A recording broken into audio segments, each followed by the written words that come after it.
नमस्कार दोस्तों, मैंने मुरली पढ़ना सुनना क्यों छोड़ दिया था। मैं बताती हूँ आज आप लोगों को। जब मैं सेंटर पे थी, डेली मुरली 7 डेज के कोर्स के बाद कोर्स के बीच में ही मुरली के लिए बहुत जोर दिया जाता है। जब मैं खुद कोर्स कराया करती थी तो मैं खुद मुरली पर बहुत ज्यादा जोर दिया करती थी सामने वाले को, जिसको मैं कोर्स करा रही होती हूँ। पहले दिन दूसरे दिन में ही हम बताते हैं कि 7 डेज का कोर्स होता है। 7वें दिन जो होता है आपका मेडिटेशन सिखाया जाएगा, यानी आपका ध्यान केंद्रित कराया जाएगा। कैसे आपको अपने आप को संकल्प देकर परमात्मा से अपनी बुद्धि को जोड़ना है और ये महसूस करना है कि उनकी शक्तियां आ रही हैं। इसके बाद आपको मुरली डेली सुनना है, सुबह सुनना या दोपहर में, शाम को, जब भी आपका टाइम टेबल फिक्स हो, आपकी काम जॉब जिस भी तरीके से आपका टाइम टेबल फिक्स हो जाए, आपको सुनना जरूर है। सेंटर पर हम ज्यादा रिकमेंडेड करते हैं। और उसके अलावा अगर आप सेंटर पे नहीं आते तो 8 दिन में एक दिन तो आपको आना ही है। बाकी आप ऑफिस में जाते हैं, कहीं जॉब करते, बिजनेस करते, कुछ भी करते हैं, वहां भी आपको थोड़ा सा टाइम निकाल के मुरली जरूर खुद से पढ़नी है। इंटरनेट पे मिल जाती, या फिर सेंटर से आप बाय पोस्ट ले जा सकते हैं। तो मुरली पर हम काफी ध्यान देते हैं, जोर देते हैं और काफी सामने वाले को कन्वेंस करते हैं मुरली के लिए। क्योंकि जब तक हम ये सारी चीजें कर रहे थे, सुन रहे थे, तब तक हमें यही पता था कि ये भगवान के महावाक्य हैं और हमें यही बताया जाता है और उनको भी बताया जाता है। हम उनको बताते हैं, हमें दीदियां बताती, उनको उनके सीनियर ने बताया, उनके उनको सीनियर ने। और जो लेखराज दोबारा पालित पोषित लोग हैं यहाँ, उनको उनने बताया है कि उनके तन में भगवान शिव बैठ के उनको बता रहे हैं, तो वो ये फॉलो करते आए। फिर उन्होंने अपने छोटों को, और इस तरीके से मुझ तक भी दीदियों के माध्यम से यही बात पहुंचाई गई थी कि दीदी बोल रही यानी भगवान बोल रहा है। भगवान की पालना दीदी ने ली है, सब कुछ किया है, इतनी तपस्या की है। तुम अभी नए नए आए हो। और ये सच होता है दोस्तों कि जब हम नए आते हैं तो हमें ऐसा ही लगता है कि हम तो अभी बहुत समय बाद आए हैं, बहुत वक्त बीत चुका है, कहीं ऐसा ना हो कि हम पीछे रह जाएं। तो एक बात यहाँ कही जाती, लास्ट सो फास्ट। यानी अगर 20 साल 25 साल बाद आए हो, 80 साल, और आज तो 90 साल होने हो चुका है, और यहाँ की जो मुरलियां हैं वो वही चल रही हैं, वही सारी बातें हैं, हम इसी पे डिस्कस कर रहे हैं।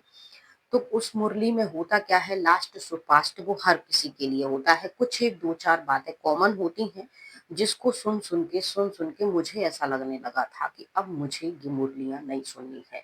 क्योंकि जो मुरली सुना रहे हैं, एक तो वो उसमें ही खुद की ही बात काट रहे हैं। एक बार मुरली में कुछ निकलता है, एक बार मुरली में कुछ निकलता है, एक बार मुरली में कुछ निकलता है। इसमें फिर सवाल खड़े होते हैं, तो कहते नहीं, सवाल मतलब संशय।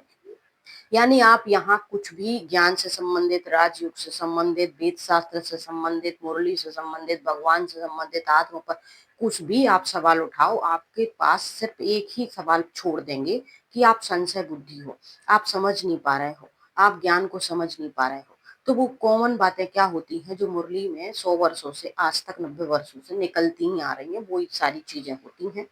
एक तो कॉमन बात ये होती है कि लास्ट सो फास्ट। यानी आप बहुत समय बाद आए हैं, लास्ट में आए हैं, तो आपको फास्ट जाना है। और हर नया व्यक्ति को यही लगता है कि मुझे, तो वो क्या करता है, लास्ट सो फास्ट कैसे जाओगे आप। जो भी परमात्मा ने आपको मुरली के द्वारा डायरेक्शन दिया है, उसको आप फॉलो करो, बिना कोई सवाल किए, बिना कोई क्वेश्चन उठाए, बिना मन में कोई संकल्प चलाए, बिना किसी से कोई डिबेट विबेट किए बिना आप बिल्कुल उसको मानो। आप तभी परमात्मा के सच्चे बच्चे माने जाओगे।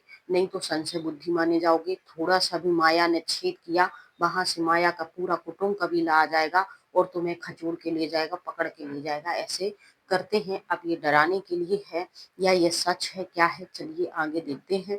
तो मुझे भी इसी तरीके से कि लास्ट सो फास्ट, सो हम लग जाते हैं लास्ट सो फास्ट।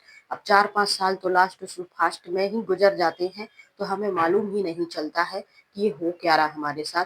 वो जब होश आता है तो बहुत कुछ खो जाता है। किसी को होश आता है, किसी को आता ही नहीं है, उसमें और गहरे में वो चले जाते हैं। तो इस तरीके से फिर कहते हैं कि विनाश सामने खड़ा है, मौत सामने खड़ी है। उसी में एक बात और ऐड कर दी जाती है कि आप, विनाश तो दुनिया का होगा ही, लेकिन हम बच्चों का कभी भी विनाश हो सकता है। यानी हम अकाले मृत्यु के बारे में ये लोग बताते हैं। मुरली में आता है कि कभी भी कोई की भी मृत्यु हो सकती है। यानी छोटा बच्चा भी आज देखो जन्म लेते ही चला जाता, कोई माँ के पेट में ही चला जाता, कोई 1 साल में, कोई 2 साल में, कोई एक्सीडेंट में, जवान चले जाते, बुढ़े बैठे रहते। तो ये बात सच है और ये कोई विनाश या उससे संबंधित नहीं है।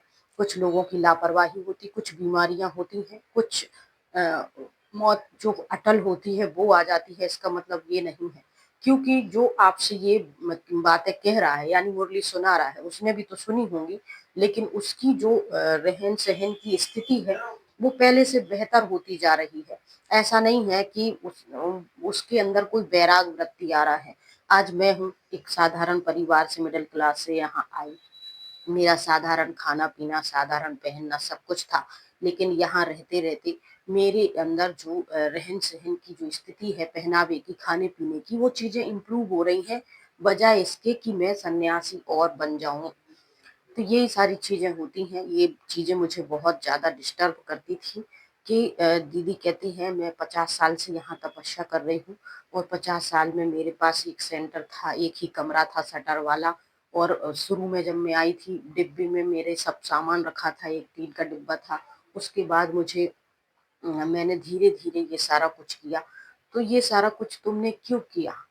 बजाय इसके तुम वैराग वृत्ति और सन्यासी जीवन और एक निर्वाह मतलब एक ऐसा जीवन कि तुम्हें इन सारी चीजों से वैराग आना चाहिए, तुम्हारी ये सारी चीजें खत्म। लेकिन ये सारी चीजें तो और ज्यादा बढ़ती गई, बढ़ती गई, बढ़ती गई तुम्हारे जीवन में। ऐसे ही से मेरे साथ भी हो रहा था।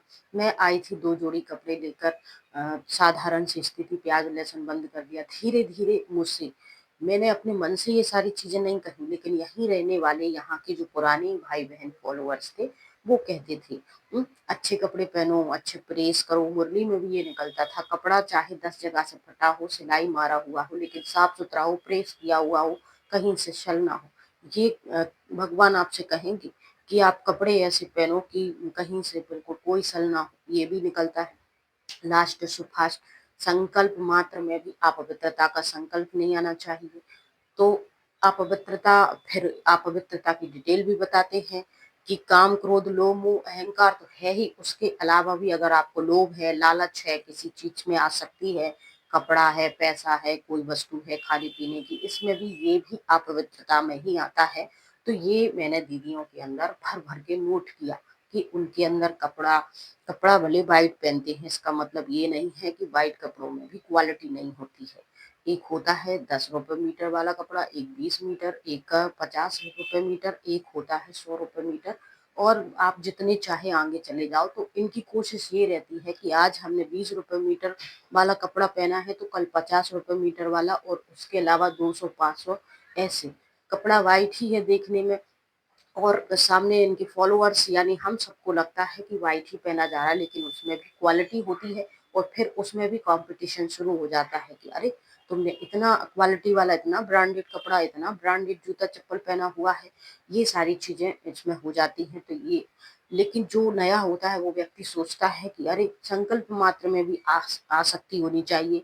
जो शादीशुदा लेडीजें होती हैं, जिनकी शादी 10 12 साल पहले ही हुई है, हस्बैंड वाइफ आराम से चल रहे हैं, ज्ञान में जुड़ने के बाद वो धीरे धीरे इन सारी चीजों से डिस्कनेक्ट होना शुरू कर देते। यानी जो पत्नी होती है वो सादा सिंपल लाइट वेट कपड़े पहनने लगती है, कोई श्रृंगार नहीं करती, बिंदी चूड़ी ये सब चीजें वो छोड़ देती है। दुनिया समाज ये सोचते हैं कि देखो ये कैसी औरत है, लेकिन वो क्या कहती, हम तो रूहानी मस्ती में छाए हैं, हमें तो भगवान मिल गया है, इसलिए हम ये सारी चीजें, भगवान मिल गया है। तो तुम्हारे अंदर अब जो देवियां होती हैं, जो भगवान की पत्नियां होती हैं, जो बैठी होती हैं, वो भी तो पूरा 16 श्रृंगार किए होती हैं। वो भी तो ऐसे तो नहीं कि मैं तो भगवान की पत्नी हूँ तो मैं तो सादा सिंपल रहूंगी। अब यहाँ कुछ लोग कहेंगे कि अरे हम तो निर्वाह में हैं। मुरली में ये भी निकलता है कि अभी तुम सादा सिंपल रहो, सादा सिंपल खाओ, सादा सिंपल सोचो, क्योंकि तुम्हें सज गुणों से सजना है, और गुणों से सजने के बाद तुम्हें लक्ष्मी बनना है। तो गुणों से तो कोई को सजना है नहीं यहाँ। और ऐसे ही सजे जा रहे हैं, खा पी रहे हैं, आराम से चिकनी त्वचा कर रहे हैं, अपना एक्सरसाइज कर रहे हैं। कुछ भाई होते हैं वो कुछ जिम विम जाके वेट गेन करते, बॉडी बिल्डर बनाते हैं। अब ये सारी चीजें क्या त्यागी तपस्वी के लिए अच्छी लगती हैं? ये सब चीजें होती रहती हैं। फिर रोज-रोज मुरली सुनो, बोलते नहीं हैं, संकल्प में मुरली मिस करते हैं, अमृत वेला मिस करते हैं और ऐसा बोलते, वैसा बोलते, संकल्प चलाते हैं, श्रीमत को फॉलो नहीं कर। श्रीमत यानी दीदी ने कहा कि 2 बजे दिन के तेज धूप है, तुम चली जाओ और किसी न किसी को ज्ञान सुना के आओ और फिर वापस आके खाना खाना। अब सुबह से शाम तक, सुबह 4 बजे से आप उठ जाते हो और दिन के 2 बज चुके हैं, 8-10 घंटे हो चुके हैं, इतने में तुम बिना नाश्ता, बिना कोई किसी को पकड़ो, ये क्या है? ये ऐसी श्रीमत है? क्या लगता है कि ये सारी चीज़ें भगवान कहते होंगे कि तुम ऐसा करो? और दूसरी बात है, जब कोई कुछ क्वेश्चन उठाता है तो कहते हैं कि मुरली में संशय यानी परमात्मा में संशय, परमात्मा में संशय। तो परमात्मा तो सारी दुनिया मानती है, भारत के अलावा भी ऐसे कई देश हैं जहाँ मंदिर होते हैं, लोग पूजा पाठ करते हैं।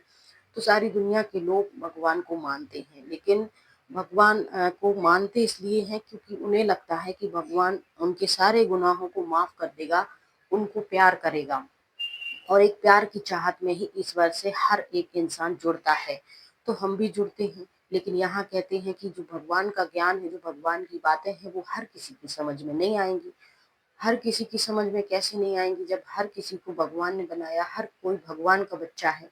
तो ऐसा कौन हो सकता है कि माता पिता तो सबके हैं, लेकिन सबको माता पिता की बातें समझ में नहीं आएंगी। ये तो बात मुझे बिल्कुल हजम नहीं होती थी।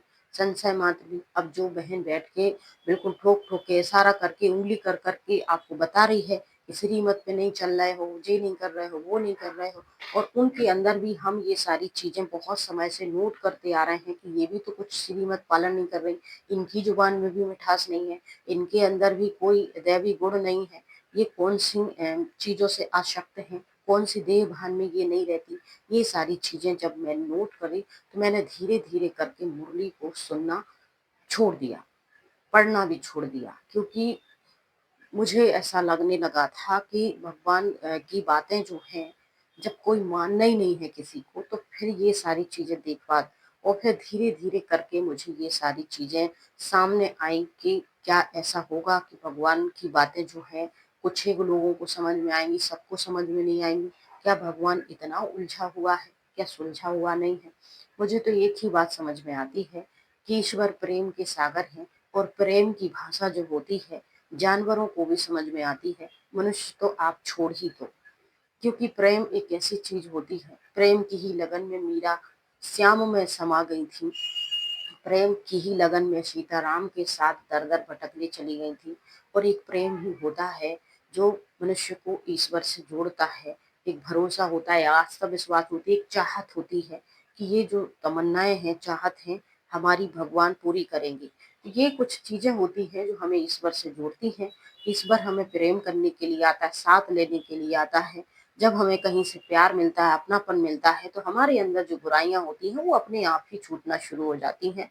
उनके लिए बार बार आपको याद दिला दिला दिला के आपको आत्मग्लानि या डराने धमकाने जैसी फीलिंग नहीं कराई जाती है। और धीरे धीरे हमें ऐसा लगता है कि हम दुनिया से भी कटाक्ष हो जाते हैं, हम खालीपन सा महसूस करने लगते हैं।